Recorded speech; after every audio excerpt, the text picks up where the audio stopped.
सगळ्यात common hormonal problem आहे आजकाल पीसीओएस. पीसीओएस नेमका होतो कशामुळे? मासिक पाळीच्या संदर्भातला डिसऑर्डर आहे. अंडाशयामध्ये अंड तयार होणं ते फुटणं ह्या प्रोसेसमध्ये काहीतरी प्रॉब्लेम येतो आणि तो पीसीओएस ह्या हॉर्मोनल डिस्टर्बन्समुळे हा तयार होतो. डाएट म्हणजे कमी खाणं असं नाहीये, तर पीसीओएस साठी किंवा हॉर्मोनल बॅलन्स साठी काय गरजेचं आहे हे एक सगळ्यात महत्त्वाचं. जेवणाच्या वेळा पाळल्या नाहीत किंवा उशिरापर्यंत जागरण केलं, ह्यामुळे बॉडीमध्ये असे काय चेंजेस होतात की ज्याने गोष्टी पीसीओडी पर्यंत जाऊ शकतात? आहारामधल्या बरेच चेंजेस, जंक फूड बाहेर खाणं, जेवणाच्या वेळा न पाळणं, अयोग्य वेळी जेवण, झोपेच्या वेळा हा एक सगळ्यात महत्त्वाचा फॅक्टर आजकाल आहे की रात्री उशिरा जागरण, उशिरापर्यंत जागरण, सकाळी उशिरा उठणं आणि झोप जी आहे ती 7 ते 8 तास ही पूर्ण न होणं. 10 वाजल्यापासून आपण घरामध्ये डीम लाईट हे ठेवू शकतो.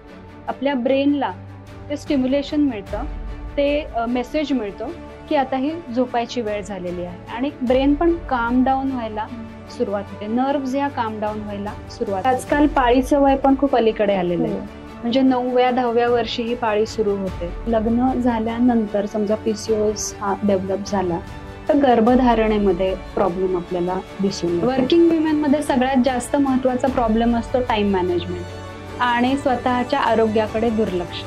त्यामुळे या दोन्ही गोष्टींकडे त्यांना चांगल्या पद्धतीने लक्ष दिलं गेलं पाहिजे. आरोग्याकडे दुर्लक्ष न करणं हे सगळ्यात महत्त्वाचं. आयुर्वेदिक ट्रीटमेंटने पीसीओएस खूप चांगल्या प्रकारे मॅनेज केलं जाऊ शकतं.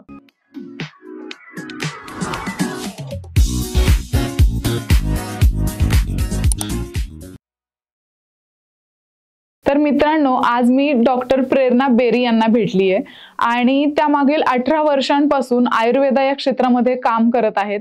वुमेन हेल्थ बद्दल त्यांनी खूप सारी कामं केलेली आहेत. ऊर्जा आयुर्वेद म्हणून त्यांचं क्लिनिक सुद्धा आहे. ह्या पॉडकास्टमध्ये आपण आज वुमेन हेल्थ बद्दल खूप चर्चा केलेली आहे, ज्याच्यात पीसीओएस काय असतं, पीसीओडी काय असतं, झोपेचा आपल्या शरीरावर कसा परिणाम होतो, डाएट आपला कसा असला पाहिजे, आपल्या लाईफस्टाईलमुळे आपल्या शरीरावर काय परिणाम होतोय, वर्किंग प्रोफेशनल्स ज्या वुमेन आहेत त्यांनी कशी काळजी घेतली पाहिजे आरोग्याची. तर हा पॉडकास्ट खूप छान आणि खूप इंटरेस्टिंग झालेला आहे. ह्या सगळ्या हेल्थ बद्दलच्या टिप्स जाणून घेण्यासाठी हा पॉडकास्ट नक्की पूर्ण बघा. नमस्कार मॅम, खूप खूप स्वागत आहे तुमचं. मला सांगा पीसीओएस म्हणजे काय? पीसीओएस हा खूपच खरं महत्वाचा विषय घेतलेला आहे, महत्वाचा टॉपिक आहे. पीसीओएस म्हणजे polycystic ovarian disease, polycystic ovarian syndrome अशी दोन्ही नावं आहेत याला. तर हा जो आहे हा मासिक पाळीच्या संदर्भातला डिसऑर्डर आहे. तर हा आजकाल खूप कॉमन आपल्याला सगळ्यांमध्येच बघायला मिळतो. म्हणजे ज्या वयापासून पाळी सुरू होते तेव्हापासून, म्हणजे टीनेज पासून हा आपल्याला अगदी 30-40 वयापर्यंत हा बघायला मिळतो. तर आधी पीसीओएस बद्दल जाणून घ्यायच्या आधी आपण मासिक पाळी, नॉर्मल मासिक पाळी ही कशी असते ह्याच्याबद्दल थोडंसं आपण जाणून घेऊया. तर मासिक पाळी म्हणजे काय, तर दर महिन्याला अंड तयार होतं, ते अंड फुटतं आणि एंडोमेट्रियल लेअर म्हणजे गर्भाशयाचा आतला जो लेअर असतो तो शेड आउट होतो, फ्लो सुरू होतो, ब्लिडिंग सुरू होतं. ठीक आहे, म्हणजे मासिक पाळी ही सुरू झाली आणि हा जो आहे हा 25 ते 35 हा एवढा किंवा 28 ते 35 हा एवढा कालावधीमध्ये ही मासिक पाळी जी आहे ही पूर्ण ही सुरू होते. म्हणजे ही सगळी ही प्रोसेस झाली. तर ह्या नॉर्मल प्रोसेसमध्ये अंडाशयामध्ये अंड तयार होणं ते फुटणं ह्या प्रोसेसमध्ये काहीतरी प्रॉब्लेम येतो आणि तो पीसीओएस ह्या हॉर्मोनल डिस्टर्बन्समुळे हा तयार होतो. आणि मग तिथे म्हणजे ह्याच्यामध्ये काय होतं की पुरुष हॉर्मोन जे आहे अँड्रोजन ह्याच्या संतुलनामध्ये काहीतरी बिघाड होतो आणि मग हे पीसीओएस हे आपल्याला सिम्पटम हे बघायला मिळतं. म्हणजे इथे सिस्ट तयार होणं आणि पाळी जी आहे ही पाळी वेळेवर न येणं हे आपल्याला सिम्पटम्स याच्यामध्ये बघायला मिळतात. बरं झालं हे सांगितलं, कारण नॉर्मल मासिक पाळी म्हणजे काय हेच बऱ्याच जणांना माहिती नाहीये मला वाटतं. आणि ते आपण ऍक्सेप्ट पण करत नाही की ती नॉर्मल नाहीये म्हणून. बरोबर, तेच म्हणलंय. म्हणजे ह्याच्यामध्ये हा अवेअरनेस निर्माण होणं हा आधी जास्त गरजेचं आहे की नॉर्मल म्हणजे काय आणि ॲबनॉर्मल म्हणजे काय, तरच ते आपल्याला पीसीओएस हे जास्त चांगल्या पद्धतीने समजेल. तर पीसीओएस नेमका होतो कशामुळे? खरं तर ह्याचं कारण माहिती नाहीये, कारण जेव्हा आपल्याला माहिती असतं तेव्हा ट्रीटमेंट करणं हे खूप सोपं जातं. तर हा कदाचित अनुवंशिकही असू शकतो, म्हणजे आईला आहे, मावशीला आहे, त्यामुळे मग तो मुलीला झालेला आहे, हे एक कारण असू शकतं. त्यानंतर सगळ्यात महत्वाचं कारण म्हणजे लाईफस्टाईल, जीवनशैली किंवा बाकीचे एन्व्हायरमेंटल फॅक्टर्स हे खूप महत्वाचे रोल प्ले करतात ह्याच्यामध्ये. तर जेव्हा आपण जीवनशैली म्हणतो तेव्हा बैठी जीवनशैली, व्यायामाचा अभाव, आहारामधल्या बरेच चेंजेस, जंक फूड बाहेर खाणं, जेवणाच्या वेळा न पाळणं, अयोग्य वेळी जेवण करणं, हे सगळ्यात महत्वाचं ह्याच्यामध्ये येतं. व्यायाम हा एक सगळ्यात महत्वाचा फॅक्टर आहे की व्यायाम हा लहानपणापासून तो एक अविभाज्य भाग आहे हे एक सांगितलं जात नाही, केला जात नाही. त्यामुळे व्यायाम न केल्याने वजन वाढणं आणि त्या वाढलेल्या वजनाचा परिणाम सुद्धा पीसीओडी होण्यामध्ये होऊ शकतो. त्यानंतर झोपेच्या वेळा हा एक सगळ्यात महत्वाचा फॅक्टर आजकाल आहे की रात्री उशिरा जागरण, उशिरापर्यंत जागरण, सकाळी उशिरा उठणं आणि झोप जी आहे ती 7 ते 8 तास ही पूर्ण न होणं, हे एक सगळ्यात महत्वाचं ह्याच्यामध्ये आहे. म्हणजे ओव्हरऑल आपली जी लाईफस्टाईल आहे ह्या लाईफस्टाईलमुळे हॉर्मोनल डिस्टर्बन्स हा येतो आणि हा पीसीओडीला नक्कीच कारणीभूत होऊ शकतो. पीसीओएस आणि पीसीओडी सेमच का? तसं आपण सेम म्हणू शकतो, पण पीसीओडी हा एक सुरुवातीची स्टेज आहे की ज्याच्यामध्ये आपल्याला काही डिस्टर्बन्स हे झालेले दिसतात आणि पीसीओएस हे आपण असं म्हणू की ते एक स्टॅम्प झालं की हा सिंड्रोम तुम्हाला झालेला आहे. आणि मग ह्याच्यामध्ये की सगळ्यात महत्वाचं की पाळीच्या अनियमित तक्रारी म्हणजे ज्या काही तक्रारी आहेत त्या दिसायला लागतात आपल्याला आणि त्याच्या जोडीला अजून की जसं पिंपल्स आहेत किंवा हेअर ग्रोथ आहे हे दिसायला लागतं. म्हणजे जेव्हा आपल्याला हे सिम्पटम्स ऍक्च्युअल दिसायला लागतात तेव्हा आपण त्याला तो सिंड्रोम म्हणजे पीसीओएस असं आपण म्हणतो. मला सांगा पीसीओएस किती कॉमन आहे आजकाल? आता तू ह्याच्यावर बोलतीयस, आपण पॉडकास्ट करतोय म्हणजे हा किती कॉमन आहे, कारण आपल्याला ह्याच्यावर बोलावंसं वाटतंय, ह्याच्याबद्दल अवेअरनेस क्रिएट करावासा वाटतोय. हा सगळ्यात कॉमन हॉर्मोनल प्रॉब्लेम आहे आजकाल पीसीओएस. म्हणजे आज आपण बघितलं ना, कोणीही सांगतं हा पीसीओडी आहे मला, इतका तो कॉमन झालेला आहे. म्हणजे जर समजा आपण बघायला गेलं तर 70% महिलांमध्ये पीसीओएस हा अनडायग्नोज्ड असतो. म्हणजे तो असतो पण जोपर्यंत काही मेजर सिम्पटम्स आपल्याला दिसत नाहीत तोपर्यंत ते समजत नाही की पीसीओएस आहे. त्यामुळे हा अवेअरनेस जो आहे, मग अशी आपण जसं बोललो की मासिक पाळी नॉर्मल, ॲबनॉर्मल, हे लोकांपर्यंत जास्तीत जास्त पोहोचणं गरजेचं आहे. त्यानंतर जर का आपण स्टॅटिस्टिक्स बघितलं तर 5 पैकी एका महिला किंवा मुलीला पीसीओडी, पीसीओएस हे असतं. म्हणजे एवढं मोठं प्रमाण आहे त्याचं आणि हा ग्लोबल प्रॉब्लेम आहे. खूप मोठ्या प्रमाणावर वाढतोय मला तर पीसीओएस. खूपच. आणि ते पण मोस्टली फक्त लाईफस्टाईल चेंजमुळे. लाईफस्टाईल आपण आता तरी असं म्हणू शकतो, कारण ह्याच्यावर ठोस असं काही अजून मिळालेलं नाहीये की कारण ह्याचं काय आहे. रिसर्च सुरू आहे अजून त्याच्यावर. तर पीसीओएस नेमका कोणत्या वयापासून होतो? असं एक स्पेसिफिक एज खरं तर काही सांगता येणार नाही, पण प्युबर्टी एज म्हणजे किशोरवयीन वय आपण ज्याला म्हणतो त्या एज पासून पीसीओडी हा सुरू होऊ शकतो. आणि म्हणजे आजकाल पाळीचं वय पण खूप अलीकडे आलेलं आहे. म्हणजे 9व्या 10व्या वर्षी ही पाळी सुरू होते आणि पीसीओएस हा जो आहे हा साधारणतः 15व्या वर्षापासून म्हणजे टीनेज पासून आपल्याला हा दिसायला लागतो. म्हणजे कॉमन आपण एज समजा काढलं तर साधारणतः 20 ते 30 हे आपण ऍव्हरेज एज आपण म्हणू शकतो की ह्याच्यात मोस्ट कॉमनली आपल्याला पीसीओएस हे दिसून येतं. पीसीओएसची लक्षणं काय काय आहेत? पीसीओएसचं सगळ्यात महत्वाचं लक्षण म्हणजे पाळी अनियमित येणं, हे सगळ्यात महत्वाचं लक्षण आहे. आता अनियमित म्हणजे काय हे पण खूप वेगवेगळे ह्याच्यामध्ये आहेत गोष्टी. तर एक तर अनियमित येणं म्हणजे पाळी न येणं किंवा पाळी उशिरा येणं. म्हणजे पाळी 2 महिन्यांनी 3 महिन्यांनी येणं. आपण मगाशी बघितलं नॉर्मल जी सायकल आहे ती 28 ते 35 दिवसांची. म्हणजे 35 दिवसांच्या पुढे समजा सायकल जात असेल तर ते ॲबनॉर्मल आहे, अनियमित आहे. म्हणजे हे 35 दिवसांपेक्षा जास्त उशिरा पाळी येणं हे एक सगळ्यात महत्वाचं. त्यानंतर असंही होतं की कधी वेळेवर आली आणि कधी नाही आलेली. म्हणजे कधी दर 35 दिवसांनी येते किंवा दर 2 महिन्यांनी येते आणि कधी कधी 3 महिने 4 महिने येतही नाही. म्हणजे ही जी अनियमितता आहे हे एक सगळ्यात महत्वाचं लक्षण पीसीओएसचं आहे. त्यानंतर पाळीमध्ये खूप रक्तस्राव होणं किंवा खूप कमी होणं, ओके, ज्याला स्कॅन्टी ब्लिडिंग आपण म्हणतो, किंवा जस्ट स्पॉटिंग होणं, हे एक सगळ्यात महत्वाचं लक्षण याच्यामध्ये आहे. त्यानंतर सगळ्यात महत्वाचं म्हणजे वजन वाढलेलं दिसणं. म्हणजे ओव्हरऑल वजन वाढणं हेही असतं. बेल्ली फॅट वाढणं, पोटावरचं फॅट वाढणं, हे एक सगळ्यात महत्वाचं लक्षण याच्यामध्ये दिसतं. त्यानंतर आहे स्किन मधले चेंजेस. पिंपल्स हे एक महत्वाचं लक्षण आहे. पिंपल्स, ऑइली स्किन हे एक आपल्याला पीसीओएस मध्ये बघायला मिळतं. त्यानंतर ज्याच्यावरून पीसीओएस आहे हे आपण ज्याला स्टॅम्प मारू शकतो ते म्हणजे हेअर ग्रोथ. ओके, म्हणजे अप्पर लिपचे हेअर आहेत किंवा चिनवरचे हेअर जे आहेत हे जास्त येणं, डार्क येणं, ही हेअर ग्रोथ आपल्याला, ही ॲबनॉर्मल हेअर ग्रोथ आपल्याला बघायला मिळते. त्यानंतर जसं स्किन मधले चेंजेस होतात तसे हेअर मध्ये पण, म्हणजे हेअर ग्रोथ ओव्हरऑल जे आहे डोक्यावरचे जे केस आहेत ते हेअर लॉस, हेअर फॉल हा पण जास्तीचा हा दिसायला लागतो. हाही पीसीओएस मुळे आपल्याला हे बघायला मिळतं. त्यानंतर हा जो हॉर्मोनल चेंज हा जो होतो ह्याच्यामुळे डार्क पॅचेस हे एक महत्वाचं दिसतं मानेवरती, म्हणजे इन्सुलिन रेझिस्टन्समुळे मानेवरती किंवा काखेमध्ये किंवा जिथे जिथे फोल्ड्स आहेत तिथे डार्कनेस, डार्क पॅचेस हे आपल्याला बघायला मिळतात. त्यानंतर ज्या मॅरिड ज्या मुली आहेत, लग्न झाल्यानंतर समजा पीसीओएस हा डेव्हलप झाला तर गर्भधारणेमध्ये प्रॉब्लेम आपल्याला दिसून येतो.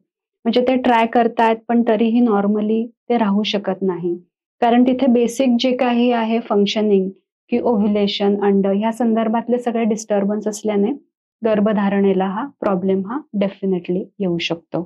हे जे आहेत हे कॉमन आपल्याला सगळी ही लक्षणं दिसतात. त्याच जोडीला पीएमएस म्हणजे प्री मेन्स्ट्रुअल सिंड्रोम, म्हणजे पिरियड्स येण्याआधी काही फिजिकल आणि मेंटल चेंजेस हे जास्त प्रमाणात आपल्याला, जर का पीसीओडी असेल तर आपल्याला बघायला मिळतात.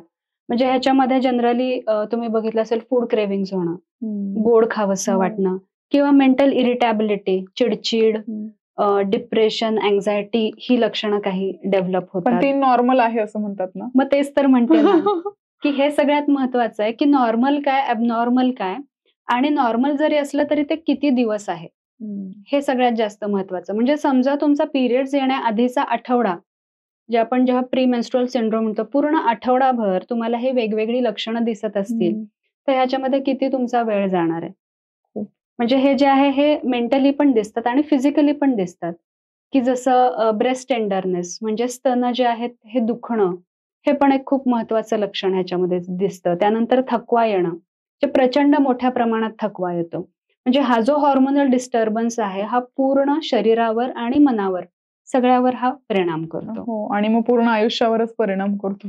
हा, म्हणजे ह्याचे कारण हा छोट्या छोट्या गोष्टी साचत जाऊन ते एक मोठी गोष्ट आपल्याला बघायला मिळते. तसं म्हणजे हे जर का प्रत्येक महिन्याला आपण काही ना काही हा त्रास समजा फेस करत असू तर त्याचा ओव्हरऑल आपल्या म्हणजे मुलींच्या करिअरवर, एकूण समजा त्या अभ्यास करत असतील तर त्याच्यावर सगळ्यावरच हा परिणाम होणार आहे. बरोबर. मला सांगा, पीसीओएस आता ही सगळी आपल्याला लक्षणं दिसतायत राईट, पण त्यातून पण काय नॉर्मल आहे काय ॲबनॉर्मल आहे आपल्याला कळत नाही, तर हे डायग्नोज कसं करायचं? सगळ्यात महत्वाचं, जेव्हा तुम्हाला पिरियड संदर्भात काही ॲबनॉर्मॅलिटीज दिसायला लागतात तेव्हा आधी जाऊन तुम्ही डॉक्टरला कन्सल्ट करणं गरजेचं आहे, जे होत नाही.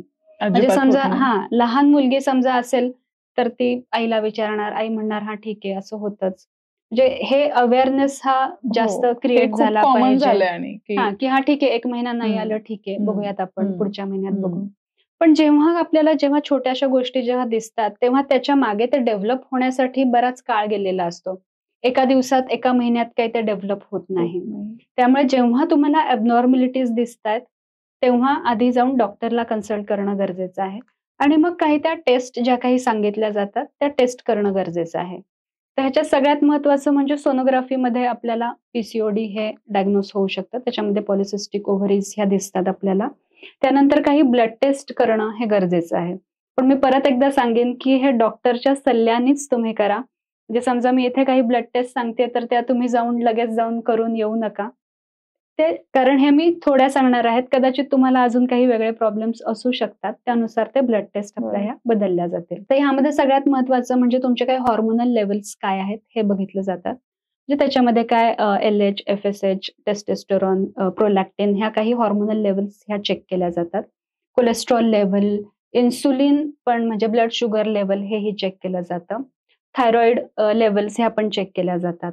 म्हणजे हे सगळे दुसरे हॉर्मोन्स पण आपण चेक करतो आणि मग त्याच्यावरून पीसीओएस हे आहे का नाही आणि मग त्यावर काय पद्धतीने ट्रीटमेंट ही घेतली गेली पाहिजे हे ह्या सगळ्या ह्याच्यानुसार ठरतं आपलं. हे खूप योग्य सांगितलं मला वाटतं तुम्ही, की मासिक पाळीमध्ये कोणती ॲबनॉर्मॅलिटी जाणवली की लगेच तुम्ही डॉक्टरांना डायग्नोज करणं खूप गरजेचं आहे आणि ते होत नाही, ते आपण करत नाही, आपण बघूया करत ते आपण सोडून देतो की हे नॉर्मल आहे असं आपल्याला वाटत. जनरली समजा लहान मुली असतील तर काय होतं, म्हणजे टीनेज मधल्या, कारण आजकाल पाळीचं वय पण खूप लवकर आलेलं आहे.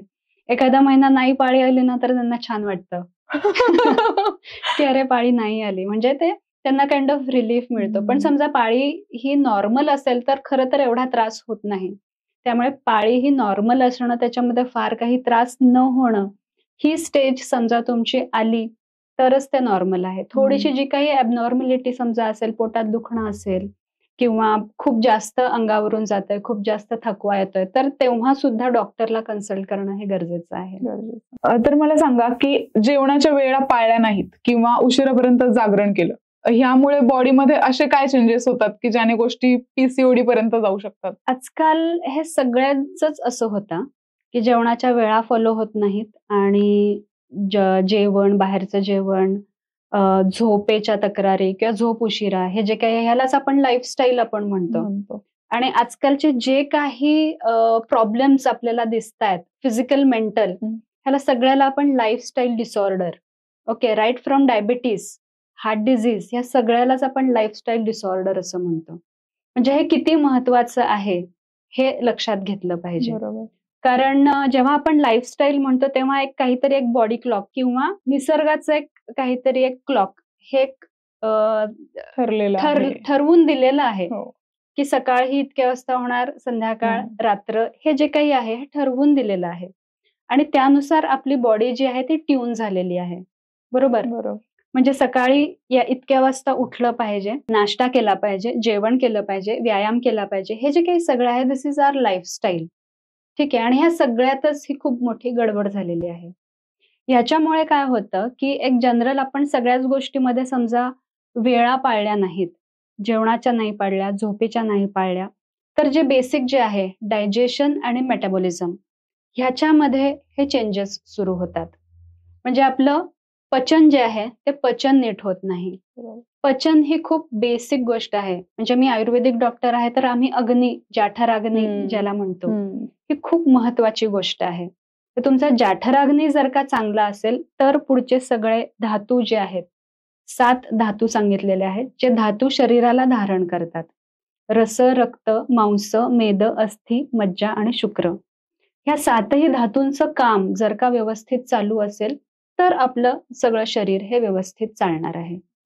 त्यामुळे हे जे पचन आहे, जी बेसिक आपण ज्याला क्रिया म्हणतो, जाठराग्नी, पचन, हे व्यवस्थित असेल तर त्यातून निर्माण होणारे पुढचे, आम्ही त्याला धातू म्हणतो, एन्झाईम्स आहेत वेगवेगळे, हे व्यवस्थित सिक्रेट होणार. तुमचं डायजेशन, मेटाबॉलिझम हे चांगलं होणार आहे. त्यामुळे हे बेसिक गोष्टी ज्या आहेत ह्या पाळल्या गेल्या पाहिजेत. म्हणजे त्यानंतर सगळ्यात महत्वाची गोष्ट ही आहे की आपल्या पचनासाठी एक काही काळ, की या काळामध्ये तुमचं पचन हे व्यवस्थित होणार आहे. म्हणजे जसे दोष सांगितलेले आहेत, वात, पित्त आणि कफ.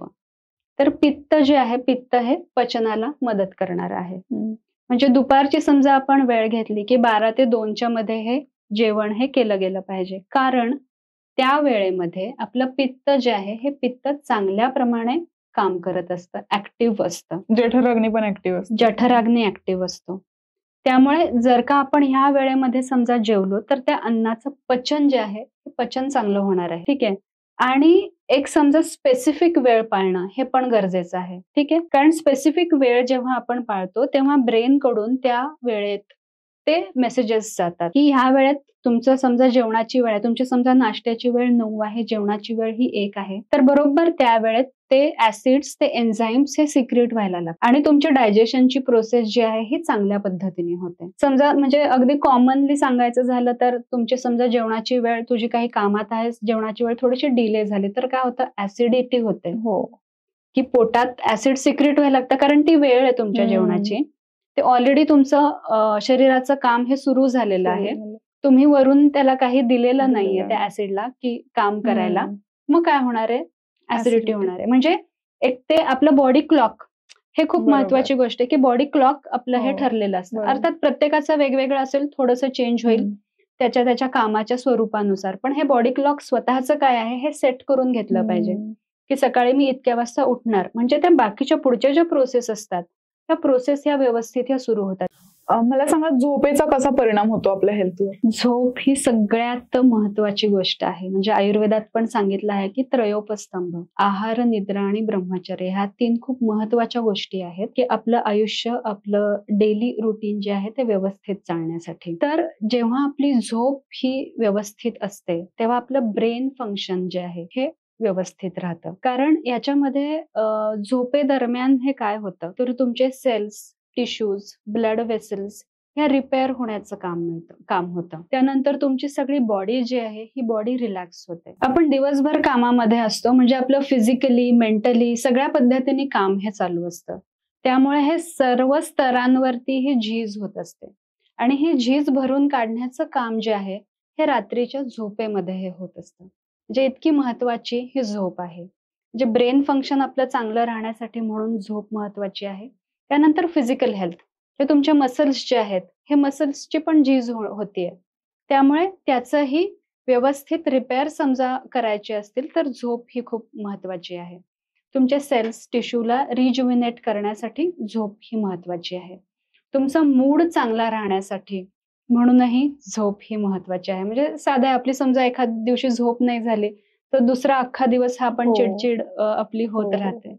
त्यामुळे तुमचा मूड एलिव्हेटर म्हणून सुद्धा झोप ही जास्त चांगल्या पद्धतीने काम करते. त्यानंतर हॉर्मोनल बॅलन्स, आपण आता ज्याच्याबद्दल बोलतोय, तर आपले हॉर्मोन्स हे नवीन तयार करण्याचं काम हे झोपेमध्ये होत असतं. त्यामुळे झोप ही हॉर्मोन्सच्या लेवल्सच्या बॅलन्ससाठी पण झोप ही खूप महत्वाची आहे. त्यानंतर आपलं कार्डिओव्हॅस्क्युलर जे फंक्शन आहे किंवा हार्ट डिझीज न होण्यासाठी म्हणून झोप महत्वाची आहे. सगळे हॉर्मोन्स म्हणजे थायरॉइड आहे, डायबिटीस आहे, ह्या सगळ्या गोष्टींपासून समजा आपल्याला वाचायचं असेल तर झोप ही महत्वाची आहे. कारण झोप समजा महत्वाची असेल तर तुमची ॲपेटाईट म्हणजे भूक जी आहे ही भूक ही व्यवस्थित लागते आपल्याला. तुमचं डायजेशन व्यवस्थित होणार आहे आणि मेटाबॉलिझम व्यवस्थित होणार आहे. त्यामुळे ही झोप ही या पद्धतीने पूर्ण शरीरावर, मनावर ही काम करणारी आहे किंवा शरीर आणि मनाला रिज्युव्हिनेट करणारी आहे. बरोबर. पण आता आपली लाईफस्टाईल बघायला गेलं तर झोप खूप कमी उरली आहे. म्हणजे लाईफस्टाईलच्या नावाखाली अगदी 1-1, 2-2, 3-3 वाजता झोपून उठणं अशा पद्धतीने लाईफस्टाईल सुरू आहे आपली. तर ह्या सगळ्या पण ह्याच्यामध्ये हे आपणच करून घेतो ना. म्हणजे असं नाहीये की प्रत्येकाचं कामच चालू असतं, असं नाहीये ना. मोबाईल हा जो हातामध्ये असतो त्याच्यामध्ये जेव्हा आपण तो मोबाईल चालू करतो ते चालूच राहतं ना. म्हणजे तिथे आपला कुठेतरी तो कंट्रोल पाहिजे. जे आपली एक समजा झोपेची वेळ ठरवून घेतली तर फिक्स राहिलं पाहिजे त्या वेळेसाठी. बऱ्याच गोष्टी असतात की मोबाईलला डार्क मोड सुरू करणं, की म्हणजे त्याने डोळ्यावर जो काही प्रकाश जास्त प्रमाणात पडतो त्याच्यामुळे आपण जास्त वेळ, आपल्या ब्रेनला ते स्टिम्युलेशन मिळतं आणि आपण जास्त वेळ जागे राहतो. त्यामुळे तो डार्क मोडवर समजा ठेवला तर नॅचरली आपली झोप ही आपण लवकर घेऊ शकतो. घरातलं वातावरण आपण त्या पद्धतीने चेंज करू शकतो. म्हणजे समजा आपली झोपायची वेळ ही 11 आहे, मी अगदी 10 पण नाही म्हणत आहे. समजा 11 आहे तर 10 वाजल्यापासून आपण घरामध्ये डिम लाईट हे ठेवू शकतो. त्यानेही आपल्याला, आपल्या ब्रेनला ते स्टिम्युलेशन मिळतं, ते मेसेज मिळतो की आता ही झोपायची वेळ झालेली आहे आणि ब्रेन पण काम डाऊन व्हायला सुरुवात होते. नर्व्हज ह्या काम डाऊन व्हायला सुरुवात होते. जे अशा पद्धतीने आपण स्वतःलाच थोडेसे चेंजेस स्वतःमध्ये करून घेतले आणि ते एक शिस्त लावून घेतली तर नक्कीच आपण हे करू शकतो. खरंच शिस्त गरजेची आहे झोपेच्या वेळामध्ये. बरोबर. तर पीसीओएसच्या ट्रीटमेंट काय काय आहेत मग? पीसीओएस ना हा सिंड्रोम आहे. म्हणजे ह्याला आपण डिझीज हा एक गोष्टीने होतो असं नाहीये. त्यामुळे ह्याची मॅनेजमेंट करणं हे खूप गरजेचं आहे आणि ह्या मॅनेजमेंटसाठी होलिस्टिक अप्रोच हा गरजेचा आहे. होलिस्टिक अप्रोच जेव्हा आपण म्हणतो त्याच्यामध्ये फक्त मेडिसिन्स न येता बाकीच्या गोष्टी येतात.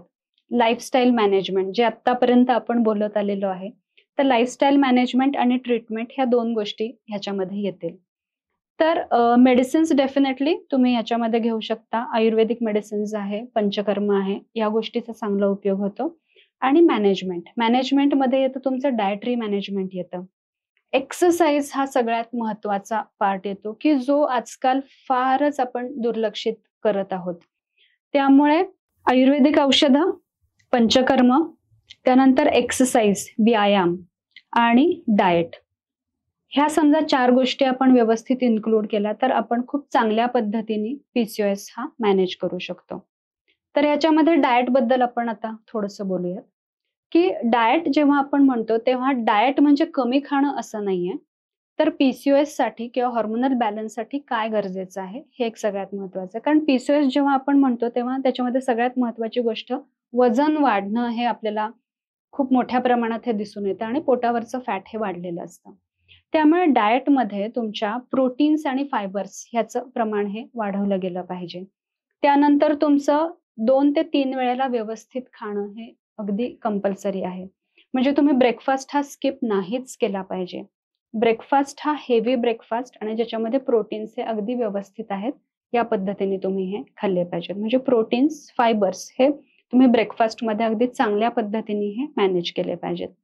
म्हणजे याचं एक एक्झाम्पल आपण घेऊयात, की काय पद्धतीने तुम्ही ब्रेकफास्ट हा करू शकता. ह्याच्यात सगळ्यात महत्वाचं आहे, की समजा तुम्ही नॉनव्हेज खाणार असाल तर एग्स हा खूप चांगला ऑप्शन आहे.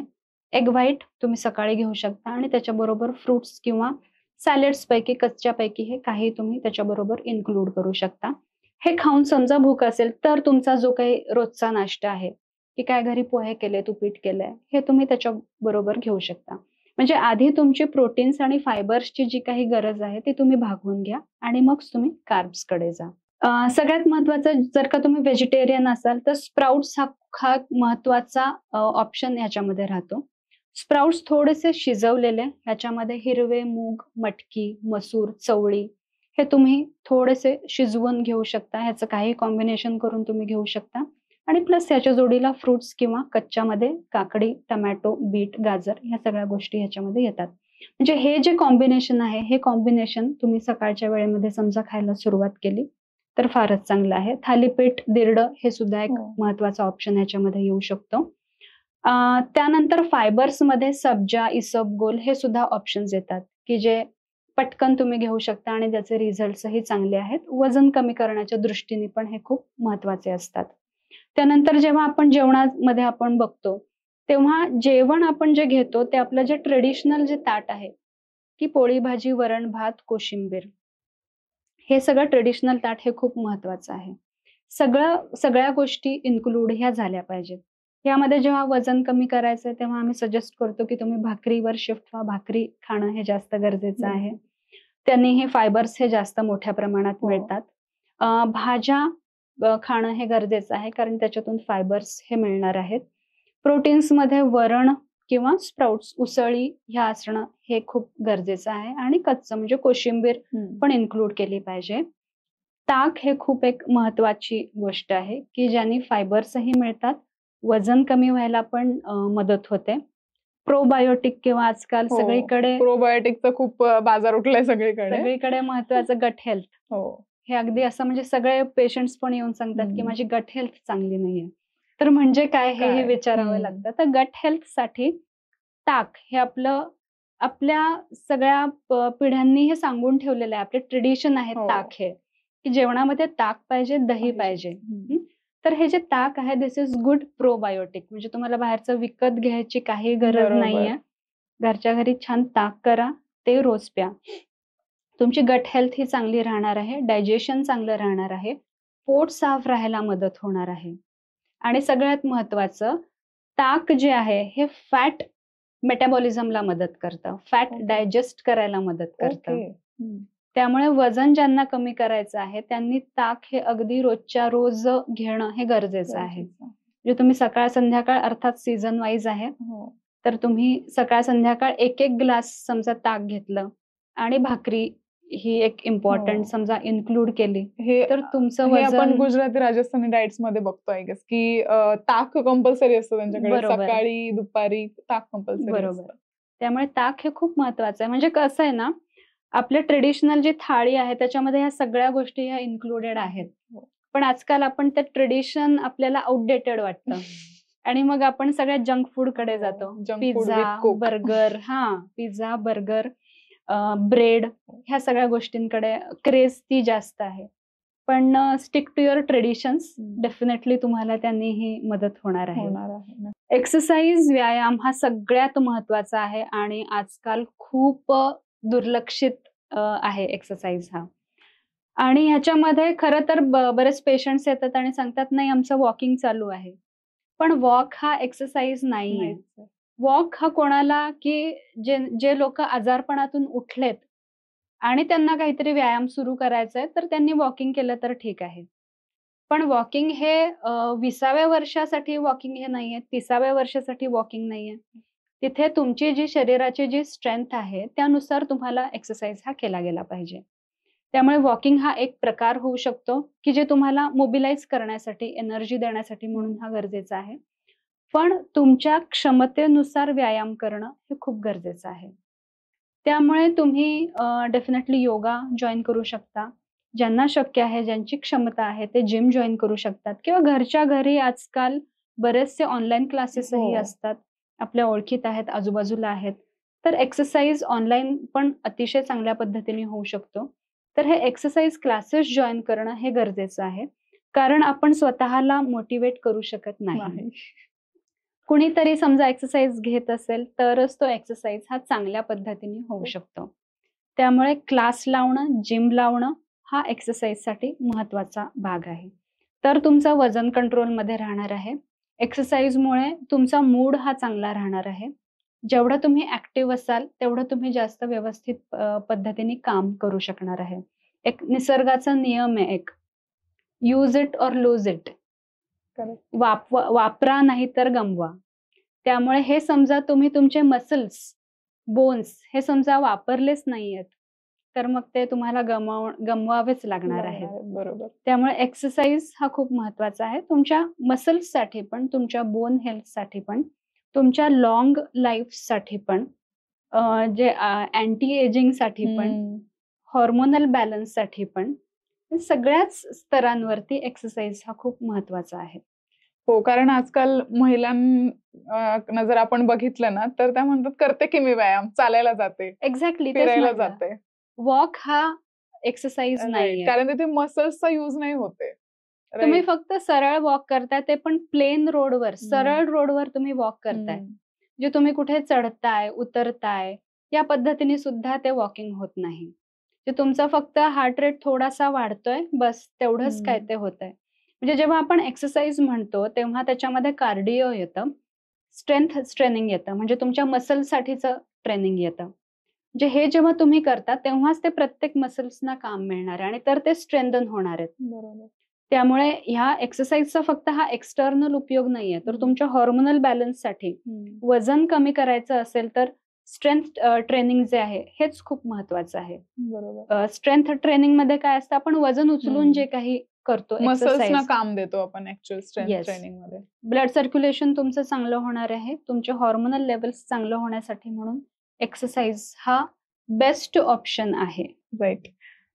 योगा और जिम कसं आहे, योगामध्ये सुद्धा खूप चांगल्या पद्धतीने एक्सरसाइज हा होतो.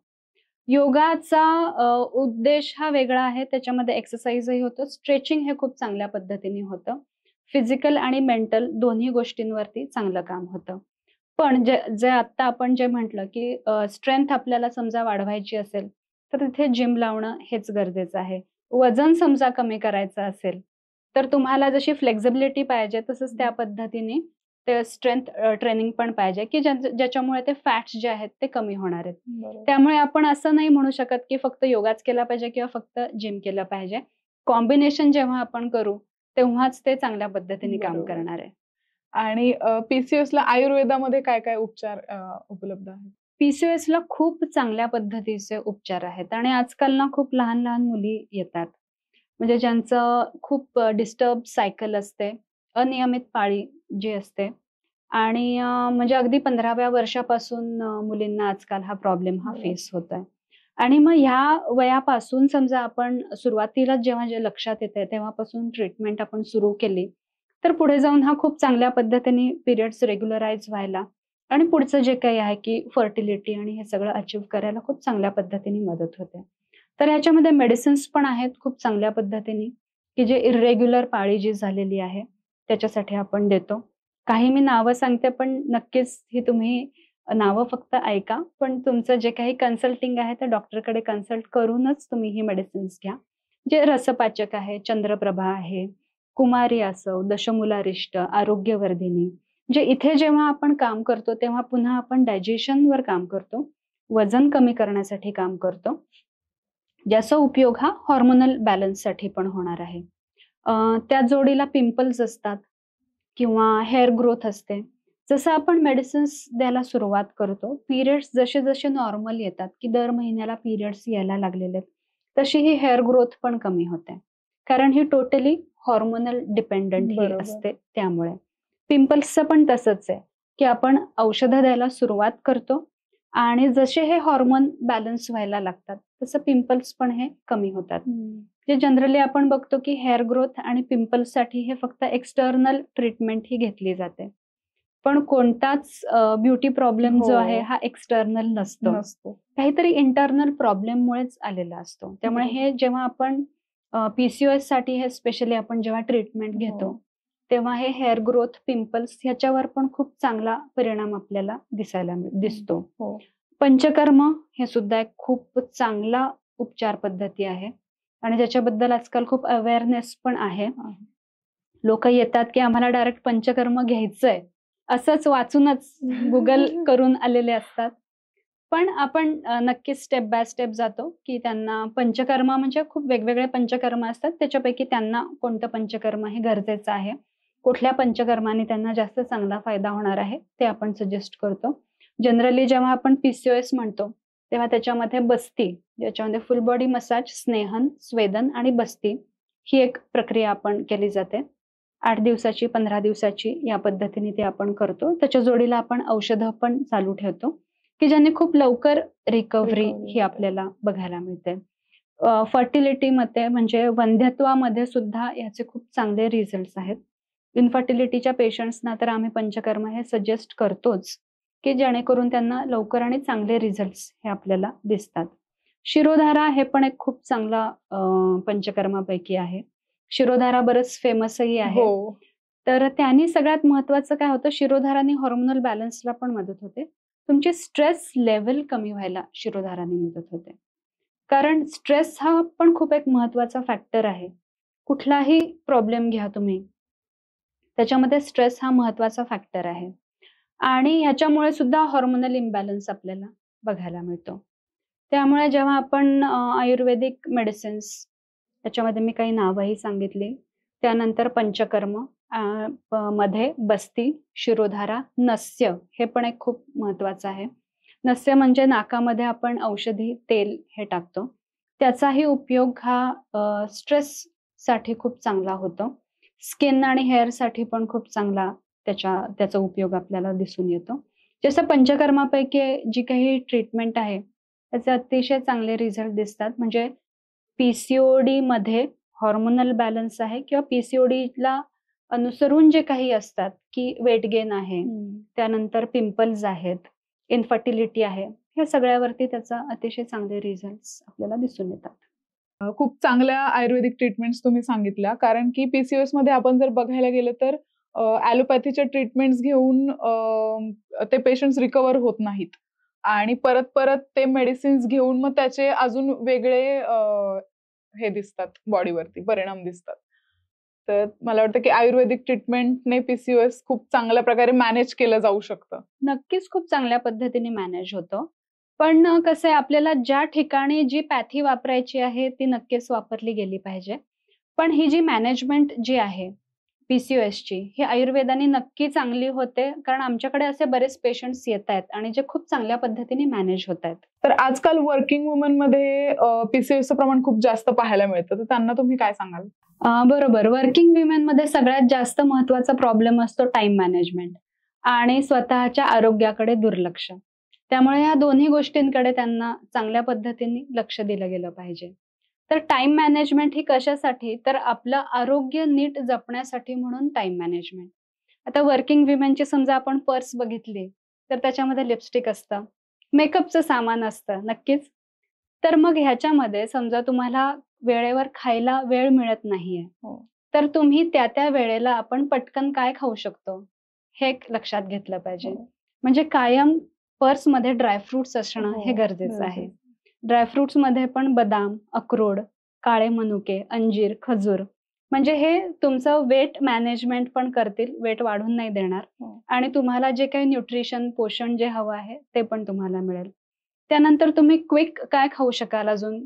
छोटासा चिवडा आहे, चिक्की आहे, राजगिऱ्याचा लाडू, वडी, फ्रुट्स की जे तुम्ही पटकन खाऊ शकाल. एक फ्रूट आपण नक्कीच ठेवू शकतो. नक्कीच. म्हणजे आपण ॲपल ठेवू शकतो, केळं ठेवू शकतो, की जे पटकन आहे तसं तुम्ही खाऊ शकता. म्हणजे ह्या काही गोष्टी ज्या आहेत, ह्या समजा तुम्ही पाळल्या, तर तुम्ही त्या आरोग्याची तुमची काळजी जी आहे, ही अगदी चांगल्या पद्धतीने घेऊ शकता. त्यानंतर वर्किंग विमेनचं सगळ्यात महत्त्वाचं असतं म्हणजे बैठी जीवनशैली, की बसूनच काम आहे, व्यायामाला वेळ नाही, सकाळी खूप लवकर घरातून बाहेर पडावं लागतंय, रात्री उशीर होतोय. तर यामध्ये आपण ऑफिसमध्येच आपण काय पद्धतीने मोबिलाइज राहू शकतो, हे एक बघितलं पाहिजे. म्हणजे दर 1 तासाने उठणं, थोडंसं चालणं किंवा आजकाल चेअर योगा वगैरे असेही प्रकार आहेत किंवा समजा मधला 1 तास तुमचा लंच टाईम आहे. तर त्या लंच टाईममध्ये समजा तुम्ही 15 मिनिटं काही योगा करू शकताय का? एक्सरसाइज करू शकताय का? ॲट लीस्ट वॉकिंग करू शकताय का? हे तुम्ही बघणं हे गरजेचं आहे. त्यानंतर तुम्ही ऑफिसमध्ये जेव्हा आहात, जिने तुम्हाला चढायचे, उतरायचे, हाही एक खूप चांगला व्यायाम प्रकार होऊ शकतो, की जसं 3ऱ्या मजल्यापर्यंत लिफ्ट न वापरणं आणि तुम्ही जिन्याने चढून वरती जाणं, हा एक चांगला ह्याच्यामध्ये उपाय आहे. म्हणजे सगळ्यात महत्त्वाचं म्हणजे तुमचं आहाराचं मॅनेजमेंट, तुमचं व्यायामाचं मॅनेजमेंट, हे एक महत्त्वाची गोष्ट वर्किंग विमेननी सांभाळली पाहिजे आणि जेवढं शक्य आहे तेवढं वेळेवर झोपणं. हे मॅनेज समजा केलं, तर नक्कीच पीसीओएस किंवा हार्मोनल बॅलन्स आपण करू शकतो. तर आपण खूप छान चर्चा केली पीसीओएस बद्दल आणि महिलांच्या आरोग्याबद्दल सुद्धा, प्लस टाइम मॅनेजमेंट बद्दल सुद्धा आपण इथे बोललो, उपचारांबद्दल आपण बोललो. तर जाता जाता महिलांना तुम्ही काय टिप्स द्याल? तशा आता बऱ्याचशा टिप्स ह्या देऊन झालेल्या आहेत आपल्या, पण यामध्ये सगळ्यात महत्त्वाचं आहे की हेल्थ इज वेल्थ. हे आपल्याला सगळ्यांना आता कोविडमध्ये पण समजलेलं आहे. त्यामुळे आपल्या आरोग्याकडे दुर्लक्ष न करणं हे सगळ्यात महत्त्वाचं आहे. आपल्या शरीरामध्ये जे काही छोटे-छोटे चेंजेस होत आहेत, ते आपल्याला समजून घेणं गरजेचं आहे. त्याच्याकडे म्हणजे ज्याला आपण म्हणतो की अंगावर दुखणं काढायचं नाही. तर हे सगळ्यात महत्त्वाचं आहे. कारण हा समजा चेंज तुम्ही दुर्लक्षित ठेवला, तर त्याचंच पुढे जाऊन हे मोठ्या स्वरूपात आपल्याला काही ना काही हे दिसणार आहे. त्यामुळे स्वतःच्या छोट्या-छोट्या चेंजेसबद्दल अवेअर होणं हे गरजेचं आहे. त्याच्यावर लगेचच जाऊन डॉक्टरला कन्सल्ट करणं हे जास्त महत्त्वाचं आहे. म्हणजे आपल्या आरोग्याबद्दल पूर्णपणे जागरूक असणं हे महिलांसाठी अतिशय महत्त्वाचं आहे. आपला आहार नीट आहे ना, हेही खूप महत्त्वाची गोष्ट आहे. आपण जाऊन सहज म्हणून सुद्धा आपण एक डाएट कन्सल्ट आपण घेऊ शकतो, की माझी हे वय आहे माझं, माझी जीवनशैली ही आहे, तर मी काय डाएट घेऊ? हे एक डाएट कन्सल्ट डेफिनेटली सगळ्यांनी घेतलं पाहिजे. व्यायाम हा आपण छोट्या-छोट्या काय करू शकतो, हेही आपल्या क्षमतेनुसार हेही करणं हे खूप गरजेचं आहे. आणि जसं आपण बोललो तसं झोप ही 7 ते 8 तास होत आहे ना, ह्याकडेही आपलं लक्ष हवं. थँक्यू सो मच, तुम्ही इथे आलात. खूप छान वाटलं तुम्हाला भेटून. खूप छान छान टिप्स आणि ट्रीटमेंट्स तुम्ही सांगितल्या. Thank you so much.